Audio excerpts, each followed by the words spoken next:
Council is a not-for-profit organization working in the field of education. It has collaborated from 12 countries. It aims to create a better world for education. It is also building quality centers for elementary education, which are approachable for all kids. Finding best educational practices across the globe and find ways to implement those in Indian institutions is another goal of IIEC. It is also creating more awareness on hygiene and learning disabilities. It publishes a magazine called World Education Review and many other educational reports. It aims to build 100 chapters in different cities by 2022. It will soon open its membership for institutions and individuals. It also imparts training for leaders, teachers, students, and parents. So as you all know that this is our 132nd session. In our previous 131 sessions, we have received 14,412 registrations, 14,228 questions on national education policy. We have received participation from 5 countries: India, USA, Qatar, Saudi Arabia, and Nepal. From India, we have seen participation from 22 states and 102 cities. We aim to organize minimum 200 sessions. With this, we would be reaching out to 100,000 educators, 20,000 institutions, and 1,000 speakers. Like today's speakers would be joining us to share their perspective and thoughts on national education policy. So with this, I would request you all, please join me in welcoming our very special key speaker special session. Our first key speaker, very senior education leader, Lakshmi Venkatesh ji. Lakshmi ma'am is head of school with the Prince Public School, Rohini. It's in Delhi. She's a seasoned educator with more than 25 years of experience in the field of education. She has done MPhil and MA education. She has the extreme privilege of teaching assignments of various schools across the country, enriching her experience in terms of observing, understanding, and analytically handling issues concerning students and teachers. She has also worked with another prestigious schools, GD Birla Center of Education, which has more than 6,000 students in Kolkata. Welcome, Lakshmi ma'am. Thank you for joining. It's an honor to have you. Our next key speaker, another very senior education leader, Kavita Sanghvi ji. Kavita ma'am is the principal with SVKM's Chhatrapati Nursery Memorial School, Vile Parle, Maharashtra. She's a Teach SDGs, Statistics, Vake Teacher Ambassador, National Geographic Certified Educator with 19 years of experience in teaching and 10 years in leadership position. She has done advanced courses in educational leadership from Harvard University, MPhil in education from Mumbai University. Apart from that, she has MAd, MSc in nuclear physics. She's a British Council core skill trainer and ambassador since 2015. Also, Cambridge University press trainer since 2017.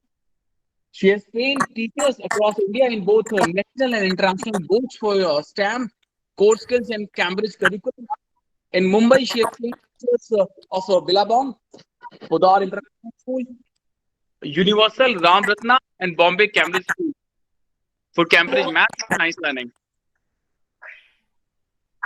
She has received many prestigious awards like a School Enterprise Challenge Award as a global winner for starting business enterprise in 2017. All of the participants can, put themselves in mute. Kavita ma'am has also received International School Award from British Council in 2014 and 17. She has also received Principal Impact Award from TERI in December 2016 for environmental conservation. She has also received the Acharya Deva Bhava Award and Progressive Principal Award from Rethink India. Welcome, Kavita ma'am. Thank you for joining. It's an honor to have you. Our next key speaker, another very senior education leader, Arun Sharma ji. Arun ji is the principal with the Public School, Fatehbad, Haryana. He's a dynamic professional with 20 years of experience in teaching, operations and administration, and curriculum management. He's a dedicated and self-motivated leader with proficiency in handling the administrative activities entailing faculty appraisal, training, and upholding the institution's motto. He has done MCOM. He's a postgraduate in computer applications, MSc, BAd, BCom. He's also done GNIT, which is a 3-year computer course from NIT, equivalent to MCA. He has hands-on experience in developing curriculum to accommodate different learning styles and enhancing students' comprehension. He has also worked with prestigious Vidya Devi Jindal School, Hisar. He has been nominated for nominated by CBSE for National IT Teachers Award in 2014. He has served as Deputy Superintendent for CTET and AIEEE examination held by CBSE. He has also acted as a coordinator in IPSC IT Festival 2009, which is a 3-day event in which 135 students from 14 schools across country participated. We welcome you, Arun sir. Thank you for joining. It's an honor to have you. Thank you, sir. Thank you very much. Our next key speaker, another senior education leader, Dr. Ishtiaq Ahmed Sheikh ji. Ishtiaq sir is principal with the Vishwakarma Embrow School, Pune, Maharashtra. He has an MA, BEd, MP, add MBA in HR, Organizational Behavior, DSM and D Literature honors. He has 24 years of experience in the field of education. He has received various awards like Best Principal Award by SOF, Best Innovative Leader by CED, Major Dhyanchand Award, Shiksha Ratna Award, Best Principal Award by INS Bangalore. We welcome you, Ishtiaq sir. Thank you for joining. It's an honor to have you. Thank you very much, sir. Thank you. Welcome, sir. Our next speaker, another senior education leader, Preeti Sharma ji. Preeti ji is principal with Holy World School, Delhi. She's a passionate educator with decades of experience. She has been awarded and recognized for her contribution to the field of education many times. We welcome you, Preeti ma'am. Thank you for joining. It's an honor to have you. Our next speaker, another very senior EdTech leader, Jaswinder Singh ji. Jaswinder ji is the founder and CEO of Wordsworth ELT. Jaswinder Singh ji has an experience of 30 years in the field of education and technology and has also served as a consultant to UNESCO and education. Wordsworth English Lab is designed for India and is a highly research initiative of ACT UNIV Group. It is a trusted education company with 2 decades of service in technology, education, training. Its expertise in technology, multimedia and content development has been instrumental in presenting a world-class language lab solution for academia in India. In a short time, Wordsworth English Language Lab has managed considerable recognition across the country for its unique content and methodology. Over 3,000 installations in institutions across the country stand testimony of the quality in product, implementation, training, and continual service provided by ACT UNIV and its committed network of dealers. Welcome, Jaswinder sir. Thank you for joining. It's an honor to have you. My pleasure. It's a pleasure. Welcome, sir. Our next speaker, Mr. Savio John. Savio is the National Head of Quality with Torrens. Savio is a professional musician, specifically a singer, songwriter, and guitarist. He has been performing since a very young age and has toured multiple cities, performing in various venues. He is also a gospel musician and has featured on multiple TV shows. He is currently working with Torrens Music and heading quality and delivery excellence in India. Since the past 8 years, he has been working with the institutions engaged in vocational education, handling business development, strategy, and implementation. Savio has always been vocal about making music a compulsory subject in schools, as the creativity, discipline, and communication that it demands would help students to become better individuals. Savio has authored the vocal curriculum for Torrens and conducts vocal workshops across various schools. We welcome you, Savio. Thank you for joining. It's an honor to have you. So with this, we come to the next part of the session, which is the opening remark part. I would request all our speakers if we can have your opening remark for 1 minute. So I would request Lakshmi Venkatesh ma'am, ma'am, if we can have your opening remark. Lakshmi ma'am. Yeah, hi. Good morning, everyone. It's a pleasure indeed that we've been given this platform, to voice our opinion, because generally what happens is we as heading the institutions or as teachers, we remain confined to the our grievances within the 4 walls. And I'm sure with this new educational policy, we are going to see a new tomorrow, which our country and our next generation is in dire need. So I hope we are all able to interact on a common platform and come out with something very good. Once again, a very good morning to all the gentry present in the group. I'm indeed happy to be here. Thank you. Thank you, Lakshmi ma'am, for joining. We all are very excited to hear your ideas. I'll come back to you for main talk. Yeah, thanks. Now, I would invite and request Kavita Sanghi ma'am. Kavita ma'am, if we can have your opening remark. So good morning to everyone, and I thank India International Education Council for having me here and sharing my thoughts. And let me tell you, I find the NEP very, very progressive, and that is what we've been all looking out for. And I do hope we can make the best use of it, because most important is the implementation, and that's where we should not fall back. Thank you. Thank you, ma'am. Absolutely, we have to find ways how we can, use it in the best way in collaboration. I'll come back to you. Now, I would invite Arun, sir. Arun, sir, if you can have your opening remark. Yeah. Good morning, a very good morning, warm good morning to everyone. And I thank India International Education Council for providing this platform to share our thoughts about NEP 2020. As I'm heading a new school, so I will share my points and my thoughts on the early childhood education. And whatever I have learned till now through this NEP 2020, we have to do a lot in this area. And this platform you are providing, and we are discussing, we are taking points from each other, we are sharing our knowledge. It's a very good platform. Good to see you all. Thank you very much, and hope for a fruitful and healthy discussion on this. Thank you very much. Absolutely. Thank you, Arun, sir. I'll come back to you. Now, I would request Ishtiaq, sir, sir, if you can have your opening remark.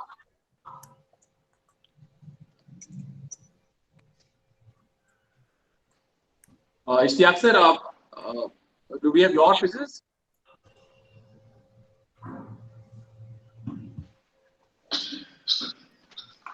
I believe Ishtiaq sir has lost the connection. He was here a couple of minutes before. Now, so we'll come back to him later. I would request Preeti ma'am, if we can have your opening remark.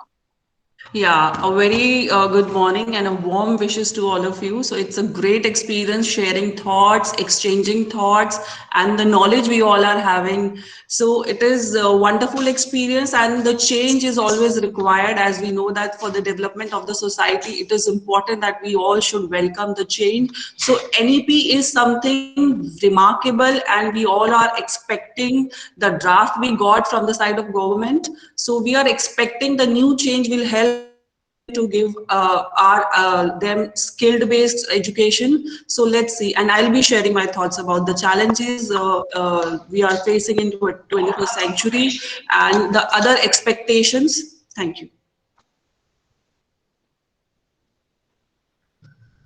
In 21st century, so we all are really excited to hear your ideas and solutions for those challenges. So I'll come back to you, Preeti ma'am. Now I would request Jaswinder sir, sir, if you can have your opening remarks. Yeah, thank you. Thank you, Rajulji. And again, a very warm welcome to everybody, and a very, very good morning to all of us. All of us, I say, because it is required. We have to look forward to a very strong and happening year coming up again. I would talk about, yes, this is a great policy, but this brings in a lot of disruption. So first of all, we as edu leaders need to understand that disruptions, if handled carefully, can do wonders. Otherwise, they can create a lot of trouble. So since I come from the EdTech background, I'm going to talk about how technology can help us, overcome certain aspects which we think are beyond us. And I'm also from the language industry, so I'm going to focus on the 3-language system, or teaching in the local language, and what is going to happen to English and things like that. So that's where my focus is going to be. Thank you so much. Thank you, sir. We'll come back to you. Now I would request Sevio John, Sevio, if you can have your opening remark.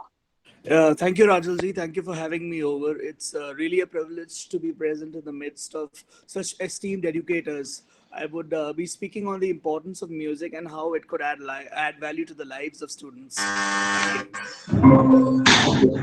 Thank you, Sevio, for your remarks. I'll come back to you.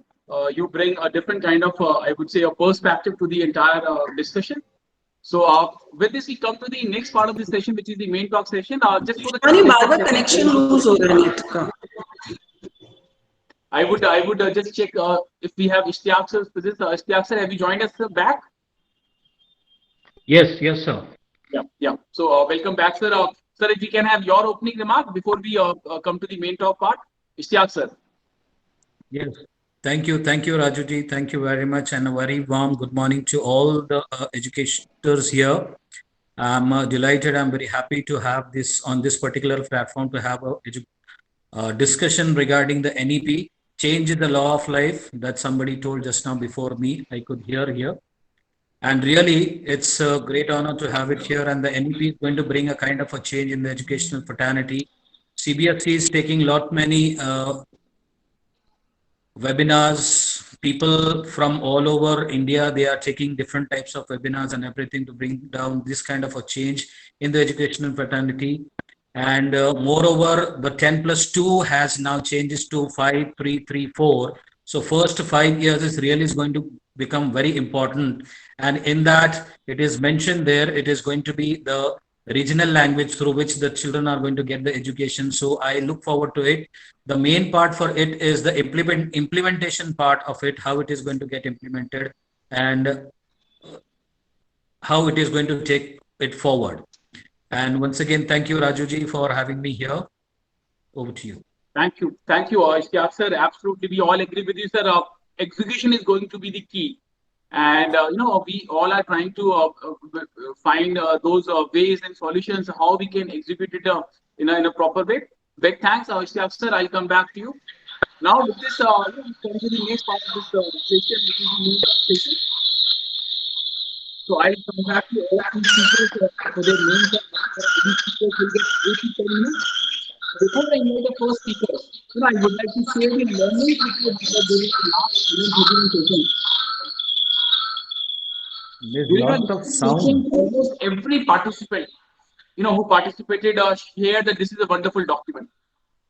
Everyone believes that this document has a potential, if executed well, has a potential to place India at the competitive position of its Gyan Guru.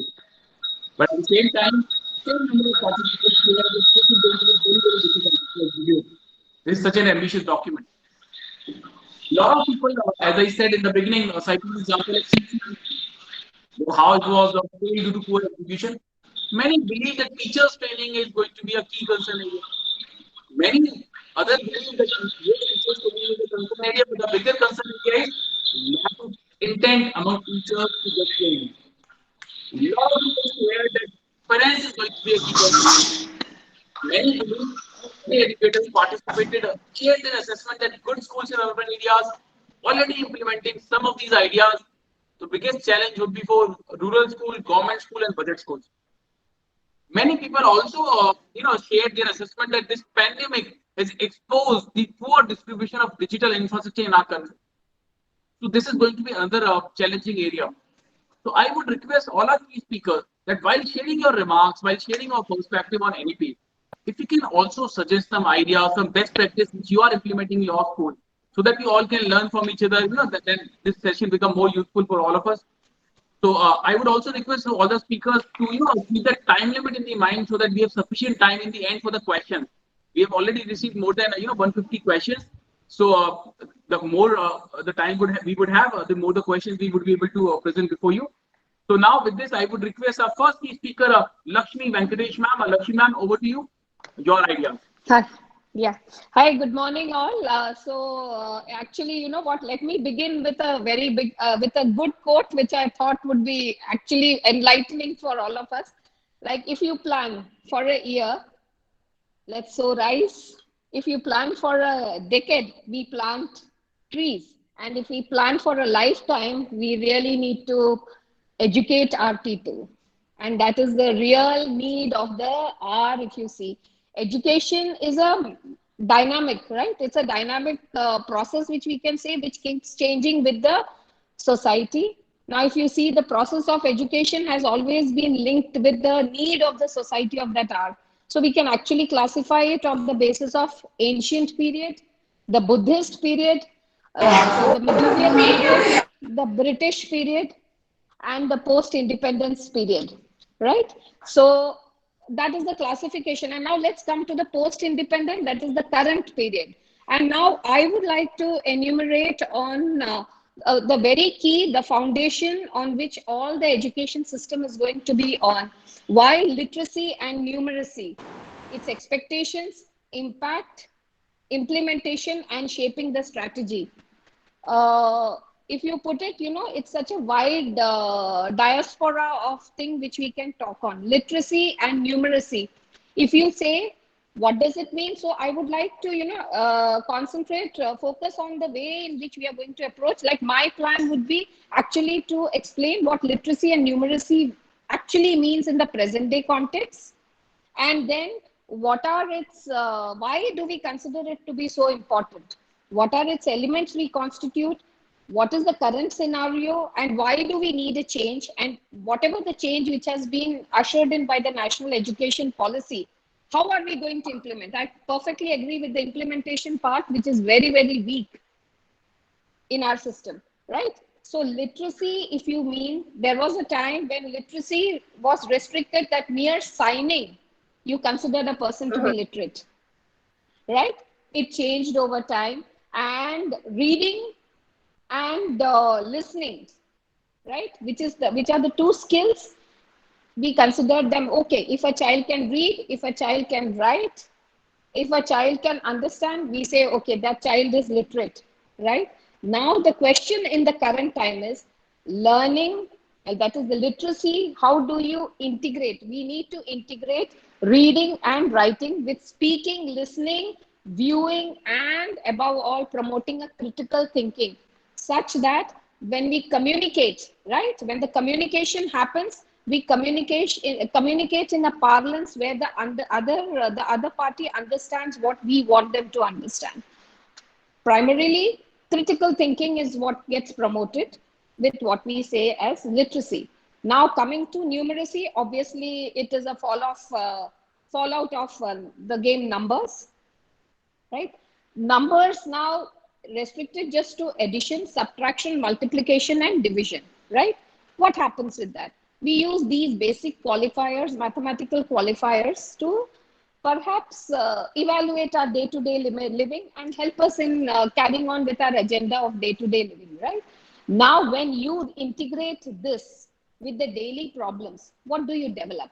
A basic, elementary, analytical thinking, analytical process gets triggered off in a child's mind. So numeracy is important. Now, if you combine both literacy as well as numeracy, which is very important, why in the current times is because now let's take a simple case of a cellular plan, right? We are all into cells right now. Cellular plan, the Airtel comes out with its plan.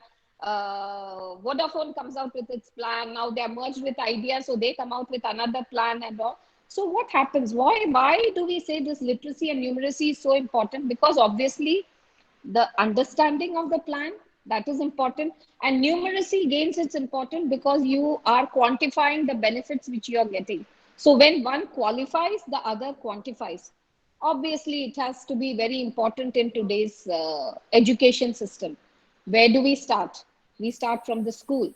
The agenda of all the education policy when connected to literacy was, yes, the child can read easily, he can easily and fluently, and the reading has to be done.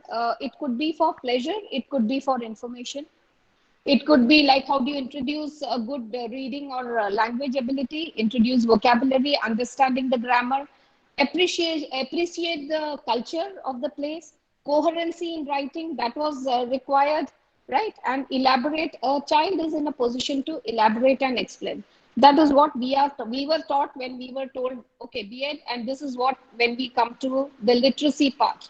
When we came to the numeracy part, besides the numbers of addition and divisions and all the algebraic connotations which came with mathematics, we were asked, like, the child should be able to interpret the plan, a math, a data, checking answers, right? Solving problems, and ready reckoning of the situation. So this is what actually numeracy promotes in a child.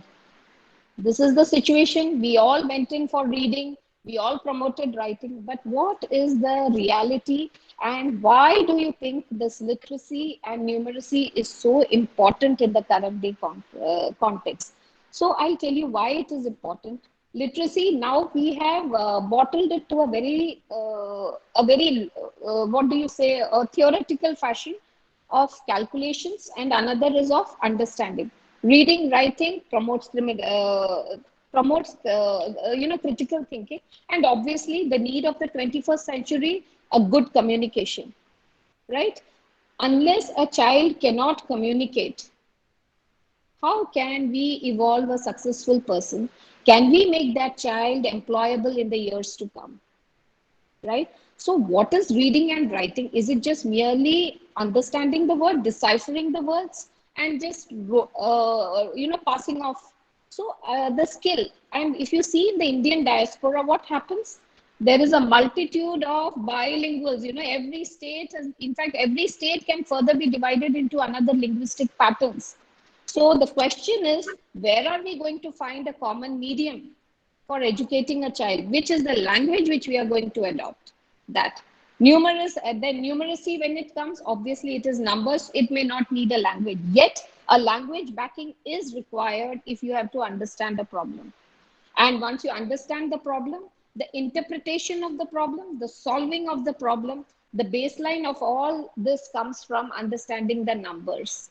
And we in the school are primarily involved in rolling out a good literacy as well as a numeracy program. But what have we done? If you really pause for a while, let's all pause for a while. It was so good. I gave you one, lambasted the whole talk with nice of what is to be done. Yes, yes, and this is what we are good. But ultimately, if you go to the headhunters, if you go to the employers at the end level, you ask them, they say 90% of the people qualified, the so-called graduates, the so-called postgraduates, are not even employable. The question is why? They all know how to read, they all know how to write, but do they know how to think? And then we have developed a very sad story when we talk of numbers, maths. The sad story is, oh, maths is just not, and if you see the brain, the thinking of a child, numbers is not something which, it is just that we have to operate all the four regions of the brain, right? We focused only on the L1, we forgot the R1 and the R2 of the brain completely. So there has never been an integration of whole brain thinking coming into the system. We promoted rote learning. I'm not saying, I'm not generalizing the fact, but this is the truth. I'm talking in terms, at least, 50% of our students today should have been employable. Why are they not? As a school, as a person heading a school, I'm telling you, I feel so dejected end of the day when I'm interviewing young girls or boys who are coming.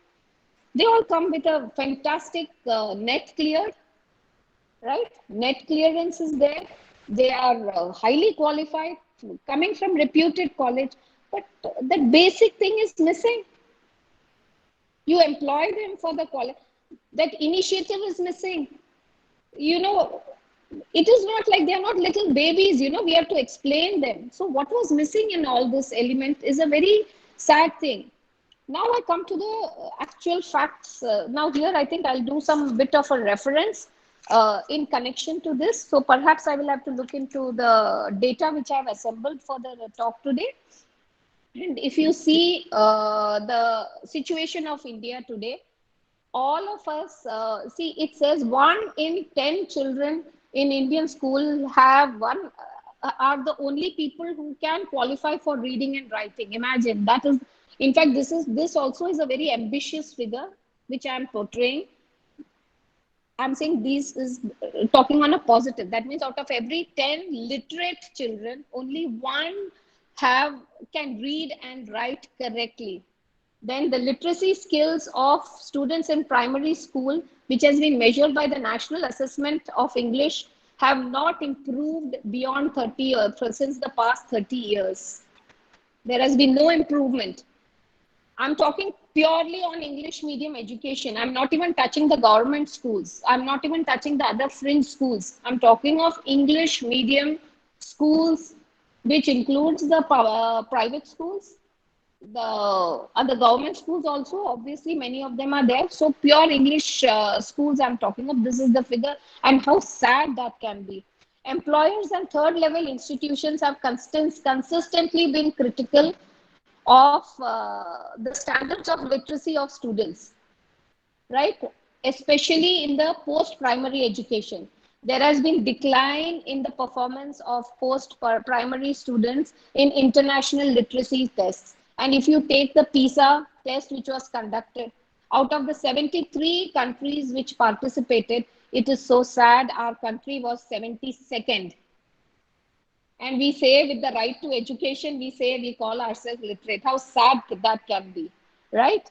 Then repeated assessments of mathematics at the primary level have indicated that the reveal weak performance in all areas of mathematical curriculum, especially problem solving and measures.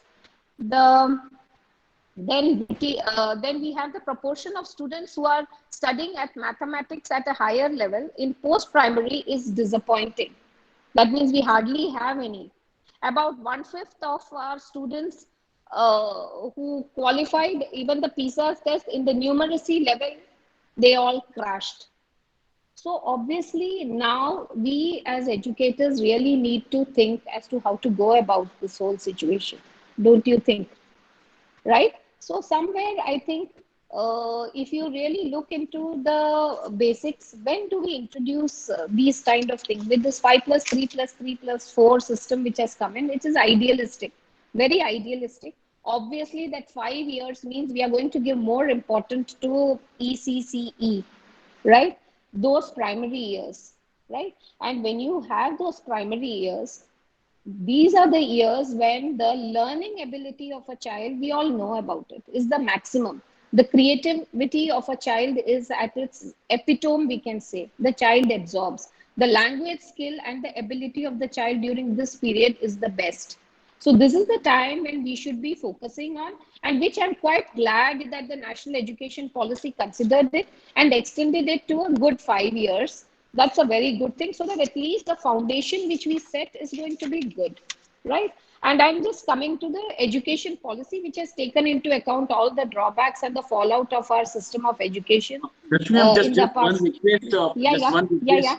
Because Yes, we have yes. this time limit, we allotted 10 minutes to all the speakers. Though we So- all are enjoying, we are all learning, great lessons from your talk. But the Okay. time limit is something which we have to abide by. So I would request Okay. please take 1 more minute to conclude. Okay, so I would just like to conclude by saying that the education system, the current education policy is doing good. It has come out well, and I would like to put on one point at this point. I think this would be helpful to all of us. We know the education policy. I am heading a school where we are catering to the first generation learners. So I think this, since you told me what are the best practices of my school, I'm just forwarding it to you. I don't know, maybe the education policy could be well linked with the system we are following. And 99% of my parents do not know English. They have not even had formal education over here. Yet they are sending, this is a private school. Yet today, when we stand, we as teachers, my team of teachers are the only source and medium to educate our children who come from a raw Hindi background. And we are a completely English speaking school. It's an English medium school. We developed a program called as DEAR. That means drop, it's an acronym. Drop everything and read. So we have dedicated methods in which the child is just made to read, so that at least the connect of the visual things has there. And mind you, my children do not have support at home. They do not have a mother who is literate and who will help them read. So during the COVID times, you could imagine the amount of agony my teachers went through, because our parents were not even digital savvy, right? So maybe I may cross 1 minute, but it is very important. But I'm so proud of my team of teachers. They did it. They developed an app. It was all online. And in that, we used to send the audio and the video of the reading material. The child would, we had a seamless portal called Atlantic. This was posted through Atlantic. The child would read, because obviously in the background the teacher's audio thing was there, support. So it was through that the child developed reading, and I'm so thankful to COVID. Many of them say it was bad, but I am mighty proud because my children, without any support, have learned how to read, and they are doing a wonderful job.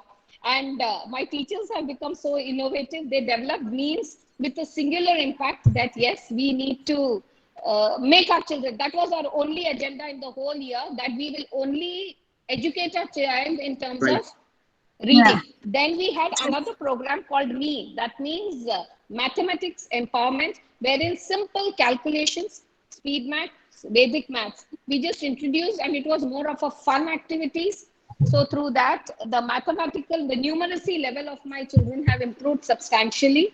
And not only this, with this English, my parents, that means my students' parents, that was the best. It really brought tears to my eyes. The mothers who were sitting with these children, we said, you just sit with your child with the equipment, and you won't believe my mothers have started speaking in English. And on our Founders Day, they gave such tearful messages. I think our profession is done. So I don't think when you talk of implementation, it is not impossible, it is possible. Only thing is the correct direction and endeavor of every school leader. You restrict it to your area, your arena. Definitely it can be done. Where there is a will, there is always a way. And I think I'm quite proud, and I'm happy that COVID happened, because my area got digitally literate, as well as they learned how to read, and they also learned how to write. And I'm very, very happy that we did away with what we called as the tuition teachers. I'm the happiest person today on earth with COVID. Absolutely, absolutely. Thank And you. are Thank you also so among much. the rare, you are also among the rare people, rare educator, I would say, who said like COVID was a good thing, which Yes. took place. So, Yes, so absolutely. absolutely, we are also sure when we have leaders like you. So this is not at all impossible, this policy to implement. Big thanks, Lakshmi ma'am, for participating and sharing My these pleasure. wonderful thoughts. You talked about the importance of, in real terms, the importance of literacy and numeracy. You also talked about the importance of relating learning with daily life challenges, with those problems. You also talked about the importance of training our learners with 21st age skills, the important skills like communication, collaboration, critical analysis. And we also talked about why we need to empower our learners, our children, with one key skill, that is how to think. That is one such important skill which would create leaders, which would eventually lead our country forward. You also talked about the importance of great attention NEP has given to ECCE.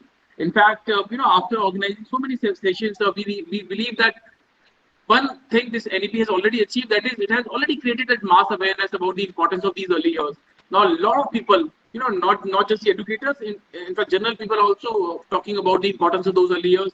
The second national anthem would be 85% brain development happens in the first 6 years. So, a lot of people are talking about this particular statement. You also talked about your best practices. We really appreciate that.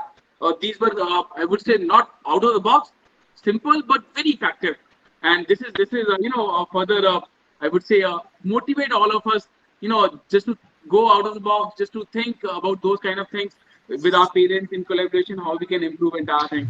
Thank you, Lakshmi ma'am, for participating and sharing these wonderful ideas and thoughts. I'll come back to you with questions. Yeah, sure. Thanks. Thank you, ma'am. Now, I would request Kavita ma'am, ma'am, if you can have your ideas, your thoughts. Thank you so much. And as Lakshmi ji spoke about, the teachers have been actually the driving force. And I truly believe that it is teachers who are the backbone of the entire industry. And that is why it's so important that we have a system where we have training of teachers, and NEP speaks about the training. So I would like to present my presentation, if it's possible. So can I have when you say present your entire screen window, what do I present, a window, or what is it, a tab? Ma'am, you say window, or you can say, yep. Entire screen. Window, Windows and better. I don't have this coming up, the presentation. Is the presentation open? Yeah, presentation is open. Yeah, it's come right. Yeah. Thank you so much. So I hope everybody can see my screen. Yeah. Yes, ma'am. Yeah, thank you so much. So this really gives me great joy to say that, the National Education Policy speaks about the training of teachers, and this is so very vital. And so what does the teachers need to be ready with for the National Education Policy? So earlier we used to just recruit teachers, just like that based on their degrees or the B.Ed and all that. But now there's going to be a TET, teacher eligibility test.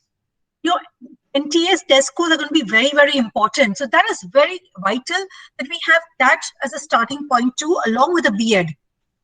Another very, very vital thing is that you're going to have 50 hours of continuous professional development opportunities. Now, what happens right now is the minute teacher goes into school, it's very rare that any school will allow her to go outside for 50 hours of CPD. And it's a reality because they feel that if the teacher has gone out, who's going to teach the children in school? So even leaders are reluctant. So this is a very, very aggressive attitude of the government, and this is something that I really applaud. And obviously, another thing is that you're going to have your promotions based on your kind of studies that you're doing across. So this is important because there are teachers who are regularly learning and some of them are not, and still everybody is getting promoted year after year with the same pay scale. So this becomes a motivational factor. So also career growth is very important, going from foundational, preparatory, middle or secondary sections. And that is something that is another incentive for the teachers to better herself. Also national standards, professional standards are being developed. And this is going to be very, very strong because now we know across entire boards, be an ICSE, CBSE or a state board, what kind of teacher standards are expected. It has to be uniform across.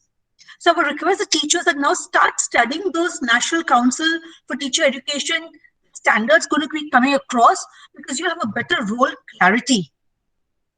And since I spoke about inclusive education, going to be focusing a lot on special educators. So now it's going to be the mandatory for every school to have that. If these are the cases for the teacher development, it's very important that management starts working on it from today itself. So they need to modify the current HR practices and recruitment regulations. You need to know that what kind of teacher you're bringing in now. And what are your plans for training of those teachers? Are you going to call somebody offhand and just train? Or is it going to be an entire year-round program that you have thought about? So this is what we have done. We have tied up with one particular agency for a year-round program for training our teachers in the much-needed creativity field. Because we have spoken of academics. Creativity is something that cannot be built within a day or a 2-hour workshop. It's a year-round project. So we have something of that with 4 action plans, action researches shown by the teacher when they implement the class and present it. So this is something that we are looking at right now. We've also created a budget for it also. So this year itself, we implemented and we started a huge budget, ensure that all our teachers and the principal is, trained for 50 hours minimum. So we have begun this from here. Are you changing your slides? Because, we are not able to see your different slides. Oh yeah, I'm changing it.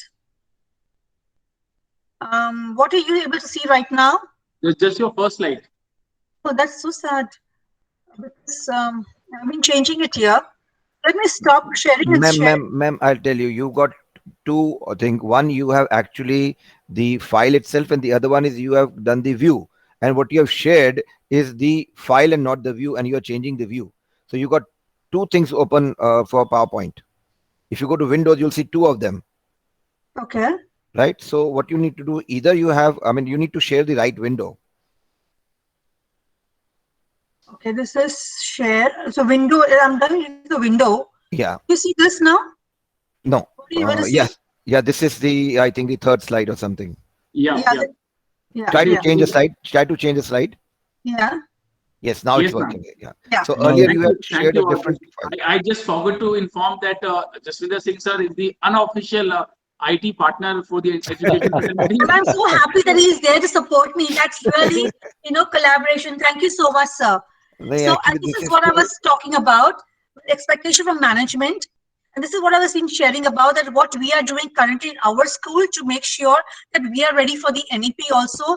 This implementation is a key, as I said before also, and obviously involve teachers in the governance of school and school complexes.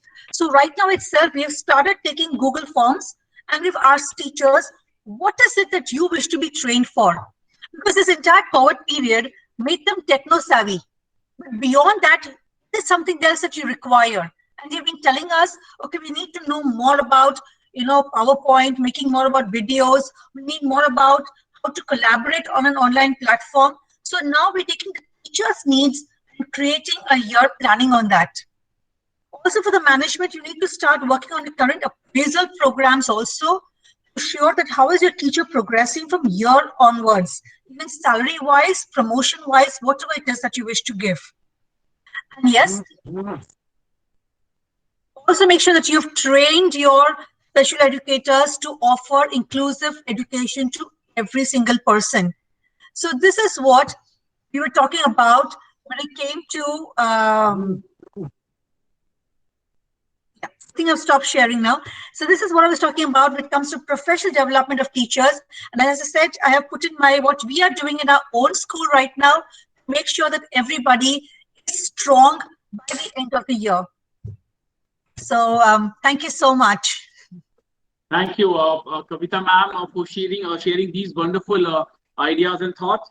You talked about the positive highlights of NEP, be it the positive changes and practical changes in the B.Ed program. You really appreciate that. You also talked about the importance of that 50 hours compulsory professional development programs. In NEP. In fact, just would like to inform, just share this with all of you that since we have launched these sessions, we have received more than 40 requests from different schools on training for their teachers. On these national education policies. So this shows that NEP has already started doing its, I would say, job. People have become more proactive. They have realized the importance of training.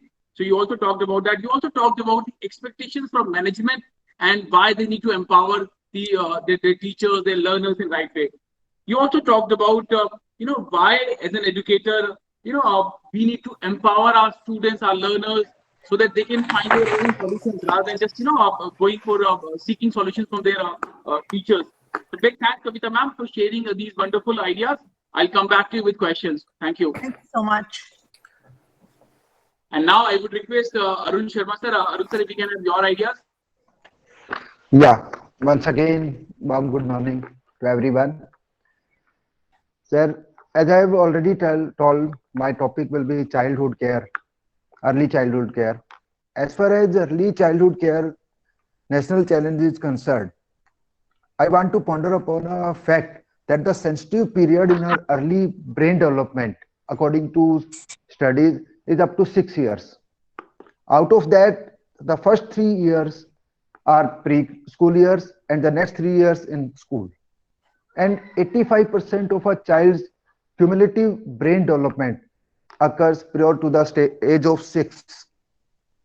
And we need to provide these early childhood years, we need to provide an excellent care, nurture, nutrition, physical activity, and psychosocial environment, and emotional stimulation that drives the desired learning of a child. Desired, or we can say compulsory learning of a child. The aspects of development and learning that are predictive of children's later education outcomes and wider well-being, as Ma'am Lakshmi Venkatesh also explained in detail, will be the emergent literacy, the literacy that refers to the skills children develop that are a precursor to literacy and enable them to understand and communicate with others. The emergent numeracy skills that refers to simple problem solving and the application of concepts and reasoning in relation to numbers and counting, working with numbers, working with shapes, working with spaces, measurement, and patterns. Then the third thing that comes in early childhood development is self-regulation. That refers to the skills children develop to inhibit their impulses and direct their thought processes, enabling them to concentrate, retain information, and complete short tasks. I will later explain what our school is doing in this concern. The social emotional skills refer to children's ability in interacting well with others, and in managing their emotions. So these are the four things according to my study are required for a early childhood. Now I come to the challenging part. What are the challenges to achieve these things?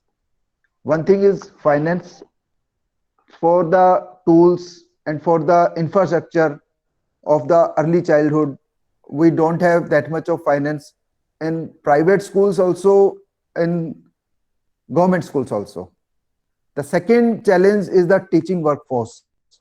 This also Lakshmi ma'am explained what is the scenario at present. All are postgraduate, all are B.Eds, all are MPhil, NET qualified, but they don't have that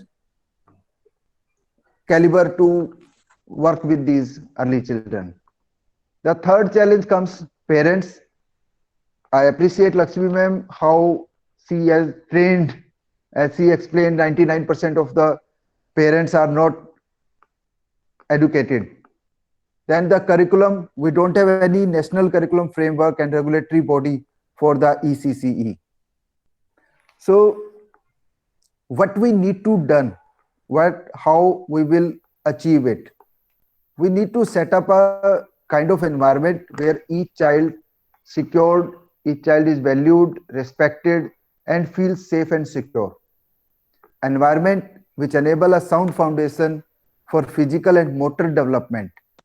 I will emphasize on this motor development, because after the age of 7 years, it will be very difficult to 100% development of physical and motor development. We need to imbibe good nutrition routines in the early childhood. We need to give good health habits, hygiene practices, and self-help habits. We need to provide an environment which develops effective communication, stimulate intellectual curiosity, and conceptual understanding. For this, we need to provide regular training to professionalize our early childhood educators. A quality regulator system is to be developed which ensures that each and every child is well taken care of. And as Kavita ma'am explained about the 50 hours training, like I will give my plan, like I have planned for this session for my team, minimum 2 hours training every week in form of knowledge sharing sessions. Like every Saturday, all the teachers will sit together, what they have learned, the case studies about students, case studies about situations, they will be brainstorming that thing. They will be giving their advices, and they will be sharing their thoughts, their situations, how they handle those situations, that thing. And many a time, when outside experts are required, we will be conducting those training accordingly. One more thing, the student-teacher ratio in early years is to be taken care of. It must not be more than 20 to 22 is to one teacher, along with a trained assistant in each classroom of nursery, LKG, UKG, first, second. So that the things I have explained, health habits, hygiene practices, these can be inculcated properly in the classes. Then parental involvement also plays an important role in these years in the holistic development of a child. Regardless of socioeconomic background, the study found that children did better when their parents read to them almost every day. They ensured there were many children books in the home. They had back and forth conversations with them. They took them to special activities like dance, swimming, scouts, etc. They regularly attend PTM and involved with school educators. Then we can say holistic development can occur of a small child of a early childhood. At the end, I want to conclude with a quote, like for educators, if a child can't learn the way we teach, maybe we should teach the way they learn. We need to go beyond this, the teacher-centered approach, to learner-centered approach. I would say, furthermore, learner-driven approach.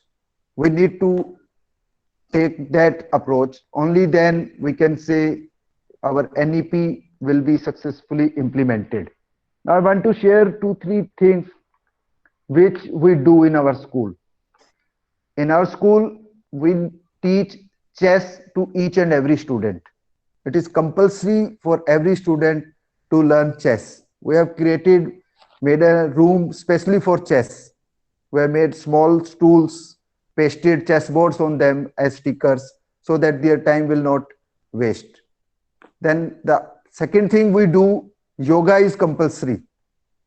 Like 2 days in a week, Tuesday and Friday. In 1920, we did this thing, and we were 100% successful to teach Surya Namaskar to each and every student and staff of the school. The third thing, we have devised our assemblies like this, that each and every student has to come up on stage or to perform something, to rhyme, for rhyming, for poem, other things. So these 3 practices we are following for the early childhood. As I said, our school is a new school in early years of setting. So we are doing these things. Thank you. Thank you very much. Thank you, Arun sir. We really appreciate your valuable inputs. You talked about the importance of early childhood. We all agree with you, sir. These are the most important years.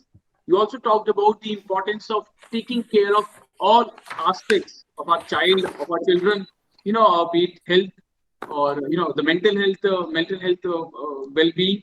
You also talked about the importance of numeracy skills among these kids.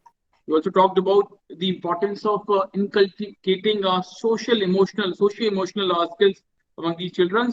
You also talked about the challenges, be it financial and the lack of teachers, the trained teachers.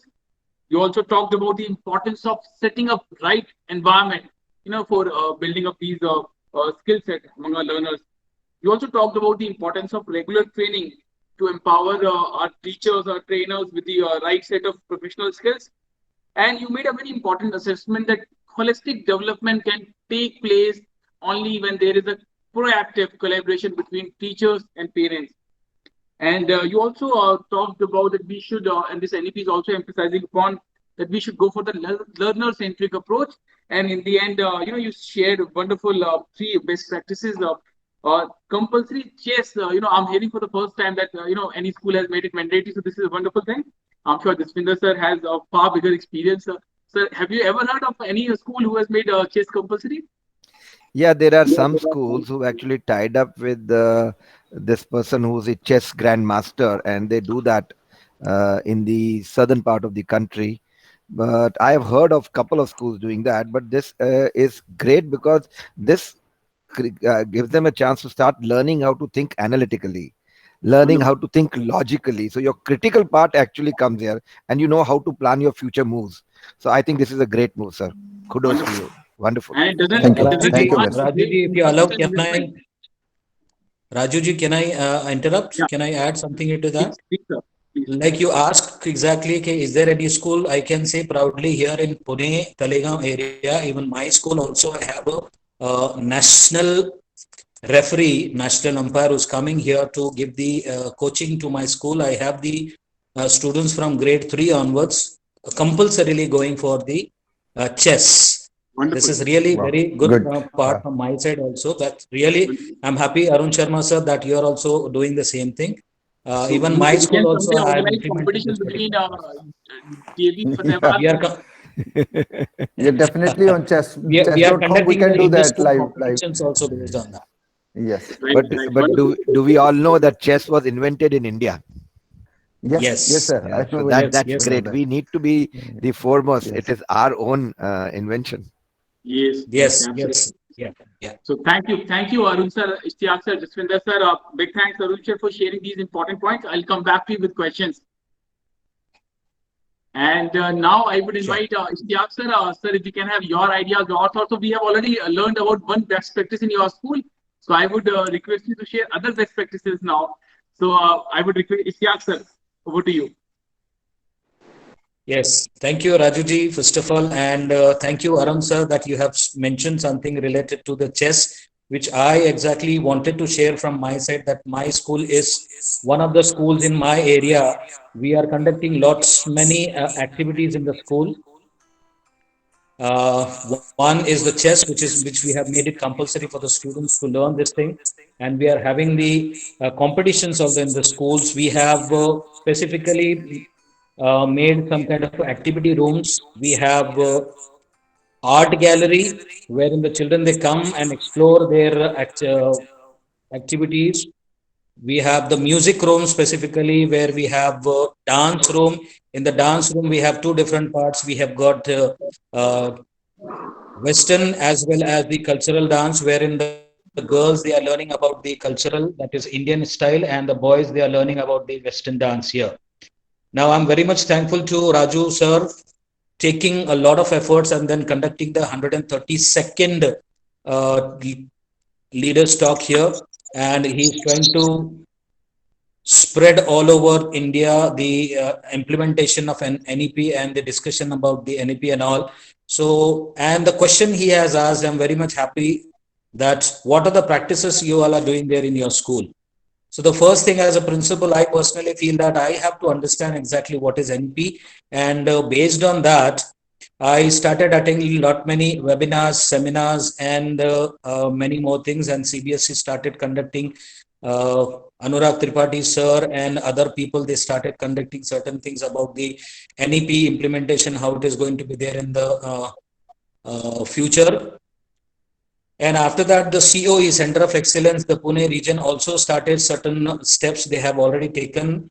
In digitaledu.in, they have implemented certain things in that where the teachers are supposed to register their names in the webinars, which in the training session where they are going to get some kind of a training of the NEP. And somebody said before me that already CBSE has taken care of all these things. They have conducted many webinars, many training sessions about the NEP, what exactly the NEP all about.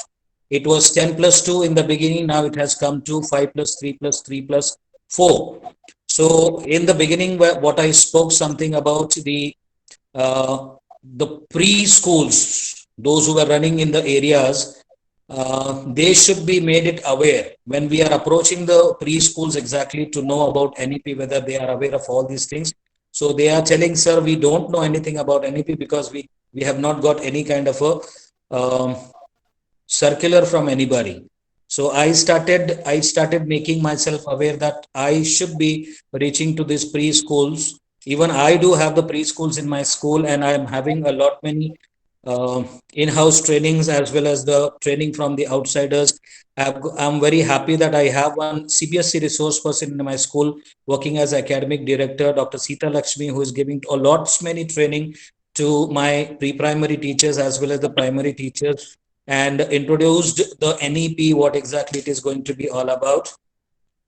And I personally felt that why not let us reach to the pre-primary section where they are not aware. Now we see, Hindi में मैं बोलना चाहूँगा थोड़ा सा कि हर गली में कहीं ना कहीं एक छोटी मोटी प्री स्कूल स्टार्ट हो चुकी है, and they are trying to give the education according to their own understanding and things. तो यहाँ पे क्यों ना हम थोड़ा सा समझदारी दिखाएं कि NEP होती क्या है, क्यों होता है. What is that 5, that is nursery, junior KG, senior KG, grade 1 and 2. So we started taking some kind of initiative and reaching to the people to make them understand, make them realize what exactly has the NEP has brought it to them and what they are supposed to do. If you are having only the nursery, junior KG and senior KG in your school, you have to have grade 1 and 2 in your school, or else it's going to become a huge problem for you. Either you may have to shut down, or you may have to have a kind of a tie-up with the other schools wherein they are going to have the standard 1 and 2 schools continuously. If you are having the grade 1 and 2 also in your school, then it is going to become again a difficulty for you that after second standard, where the child is going to get the admission in.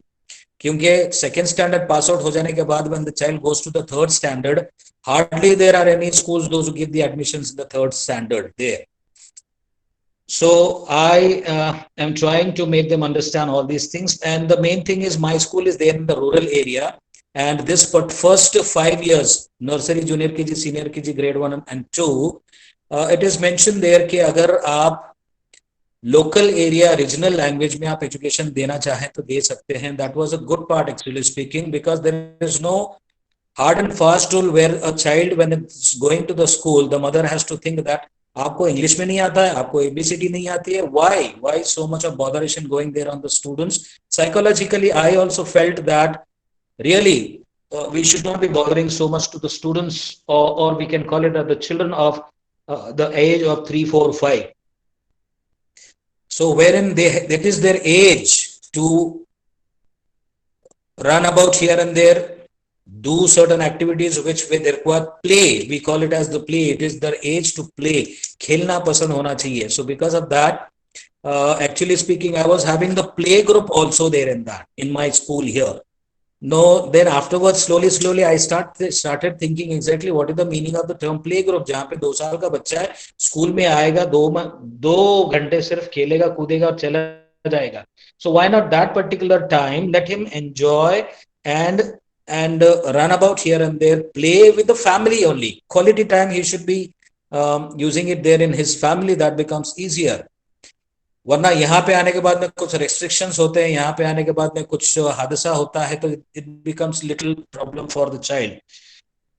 Then I started taking some kind of a awareness program, as some people told about the ECCE. I started taking some kind of awareness program for my pre-primary teachers also, telling exactly how to go about with the NEP there in the school, and take it forward. And then when you go to your friend circle, when you go to your society area, when you go to your preschools, whenever you are visiting, to see exactly what they are doing, because we learn from each other, that we know it, as we have already told Raju sir, with whatever the practices you all are doing there in your school, out of that we are learning a lot. It should be a learning process till the end. So I started giving the awareness to my teachers about the NEP, what is all about. जहाँ पे जो है 10+2 था, वहाँ पे change होके 5-3-3-4 वाला फंडा आ गया. Then I started giving the awareness to my primary teachers as well, exactly what is all about.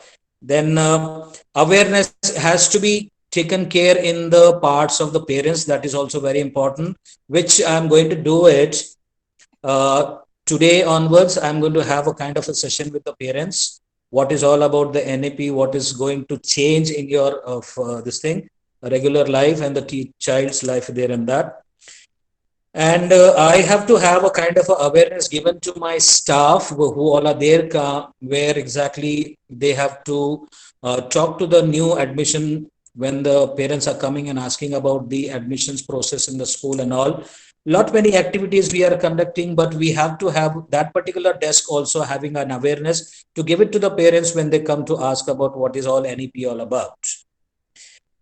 The school, I can say the proudly here in Talegaon, Pune area, proudly I can say that I am having the session for grade nursery onwards, nursery to senior KG. I'm having 2 to 3 sessions, wherein phonics session is very important for them, I personally felt. And grade 1 onwards, I'm having 3 to 4, and 10th standard, I'm having 5 sessions online continuously going on, wherein I came to know in my nearby schools where they are sending only the worksheets or the videos to the students, and that too somewhere twice in a week.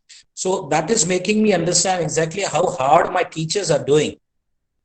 I kept this particular challenge that this COVID, like in the first session, madam told about the COVID kid. The COVID brought it really very good. I can say on the other side, this thing, my teachers, they become techno savvy, and the teacher who was not able to even move the mouse चलाना भी नहीं आता था, they became now techno savvy. Exactly, Zoom platform है, फिर उसके बाद में Google Meet है, GoToMeet है, ये सारी चीजें they were not aware at all. So they started learning out of all these things. उसके बाद में like somebody told in my previous thing कि same thing here. I'm having some of the parents, they are not at all literate. They are illiterate. They don't know exactly what is education all about, how to go about. घर पे monitoring किस तरह से की जाती है. I was having a session just now in the morning. One of the parents telling it is their moral responsibility of the school to see that the child is sitting and completing his or her work. I asked the question exactly, what about the involvement of the parents? Are the parents getting involved into what the child is doing at home? मैंने computer दे चुका हूँ, मैं internet facility दे चुका हूँ. Now it is the responsibility of the child to look after all these things. No, I said it's not done. It is the responsibility, because ताली बजाने के लिए दो हाथ की जरूरत पड़ती है, तो ओवरऑल डेवलपमेंट के लिए जो है आपको दोनों चीजों की जरूरत पड़ती है. एक है पेरेंट्स, दूसरा है आपका school.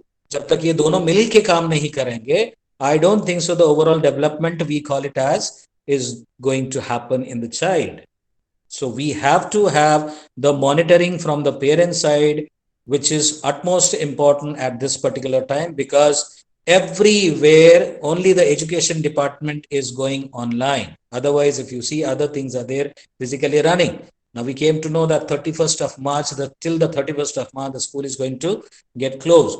Now the parents, those who are coming for the inquiry and other thing, they are also having a question marks in their mind whether next year in the month of June it is going to be physical schools or not. So certain things are happening here. So in this case, as I told, I also felt exactly the management involvement is very important. And my management, I'm very happy that they are providing us the VOLP, they are calling it as, that is virtual online learning platform, wherein the teachers can upload their questions and the children will get the access to it, and they will have examination conducted easily. That's it. So mentally, the children are getting understanding. I have to go for the exam. It's not only the online session is going on, but the teacher is teaching, only the teaching part is going on. The online examination also has to be conducted. And on the other side, it is a multiple choice question, VOLP. On the other side, we have the subjective type question paper also can be uploaded there, wherein the management has provided me the easy check, wherein my teachers can prepare the question paper and upload it there for the children.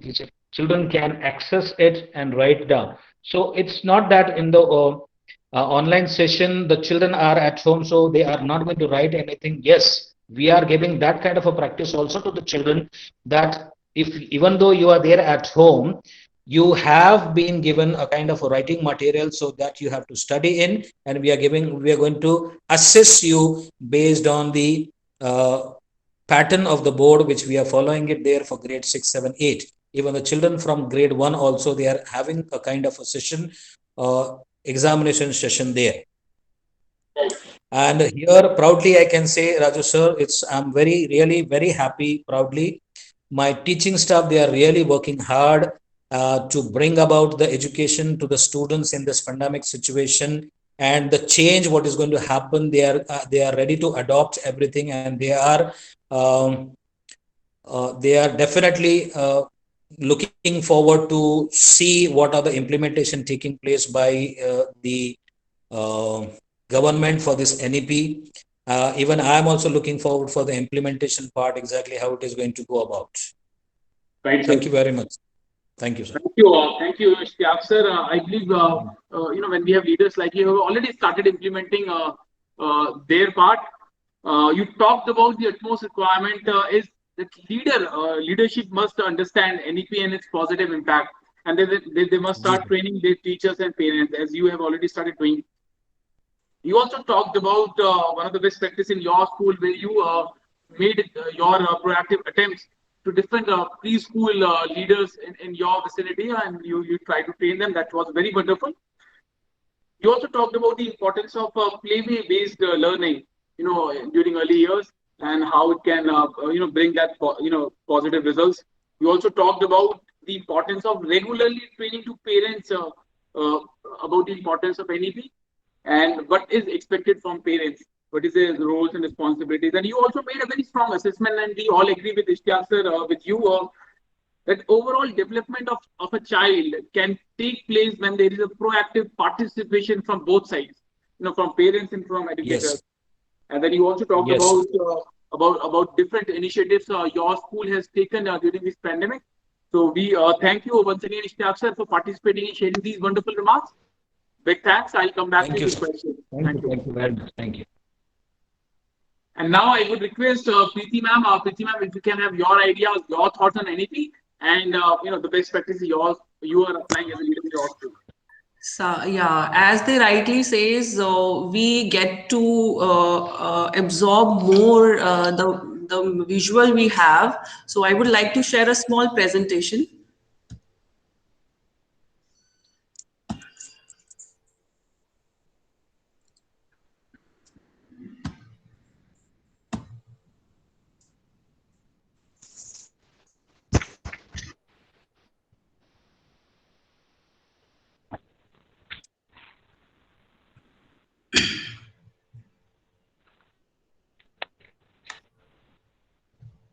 Yes, ma'am, your screen is visible. So now, is it visible now? Screen is visible, not presentation. Okay. No, you have actually shared the entire screen share window and open that PPT. Right now we can see everybody in two modes.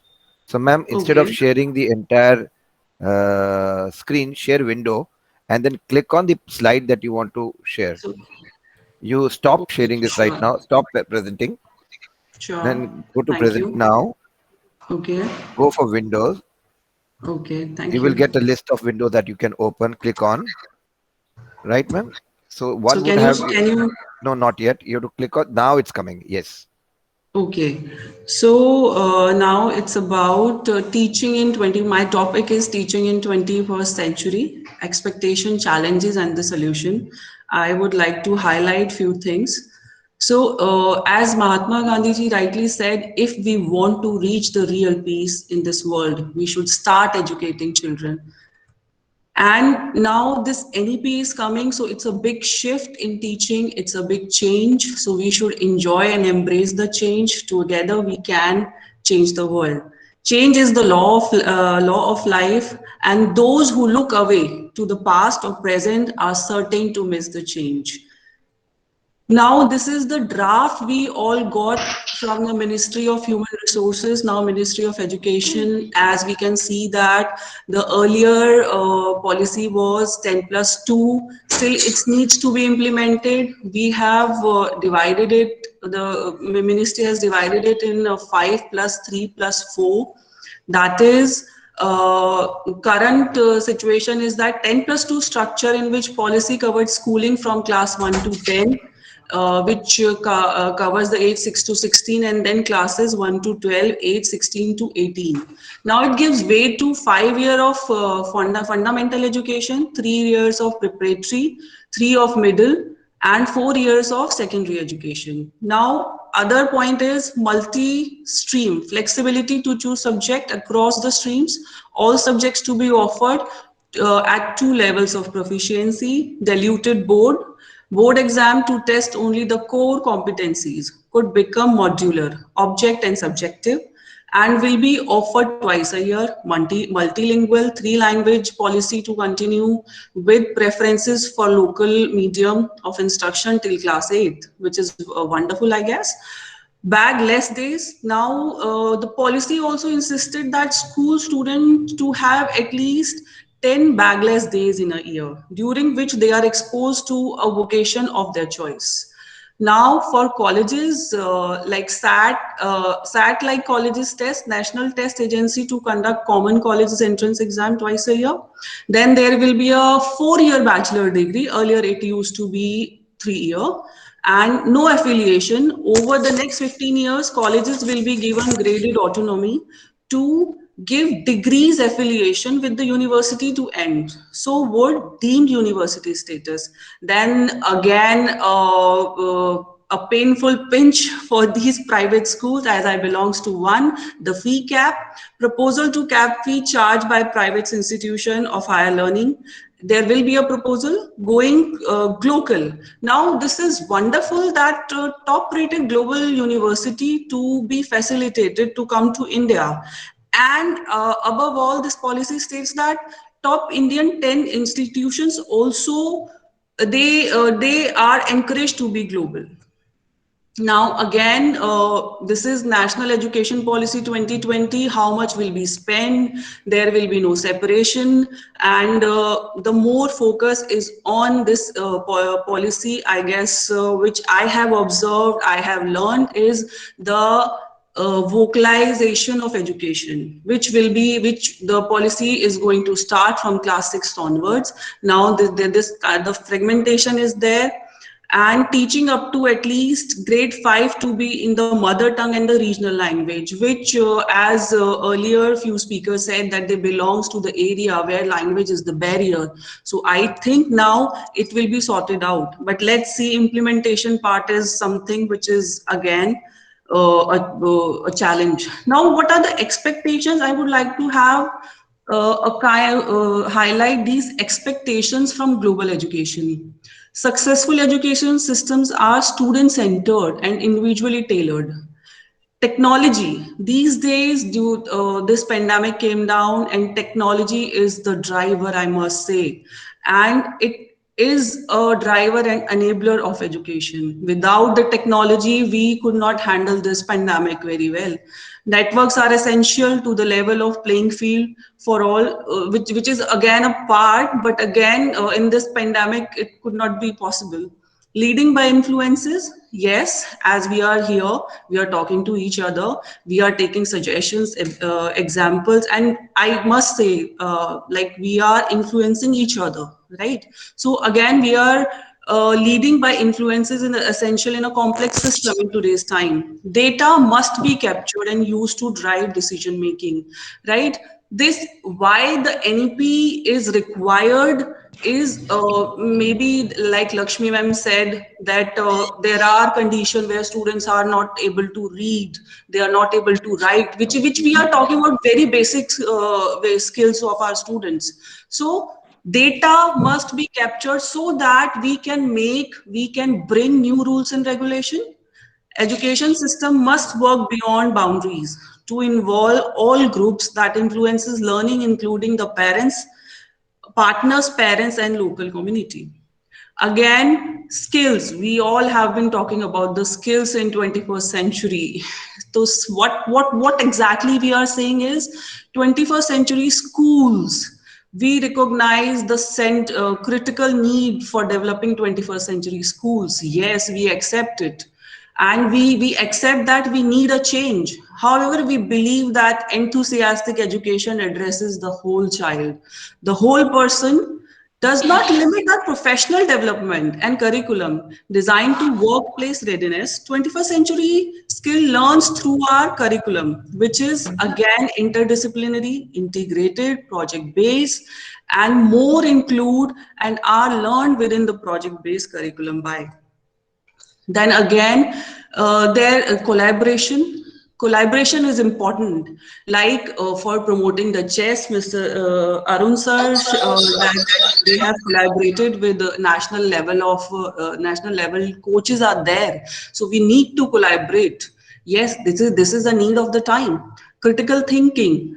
I have been fortunate enough that I have attended our former president, Mr. Abdul Kalam Azad seminar, and where he rightly said that what a wonderful school needs for its development. He just said that a school needs a wonderful art corner and science labs like we all are having, and a wonderful critical thinking lab. He insisted on that. Oral communication, like how we are presenting, how students are presenting, written communication, writing, technology, use of technology, and above all, citizenship. Take on a civic and a global issue, service learning, learn about the career through the internship content, conduct research, and do all of above. So now our student is the center of all. We are talking about the change, we are talking about the NEP. So why we are doing this? We are doing this for our student. We are like, the thought alignment should be there. A student should relate to this content, community, and communication, and he should be the center. There should be alignment in between all these factors. Now, there are 8 steps for managing changes, which we are expecting from 21st century education system. That is, establish a sense of urgency, like we are ready to accept the change. Earlier we have accepted the CC pattern. Now we are accepting that there is a need of change, and the NEP is coming. So we are enabling our teachers, we are enabling our students, even our parents, that what kind of change is required from a powerful guiding coalition, creating vision, communicate to vision, empower others to act on vision,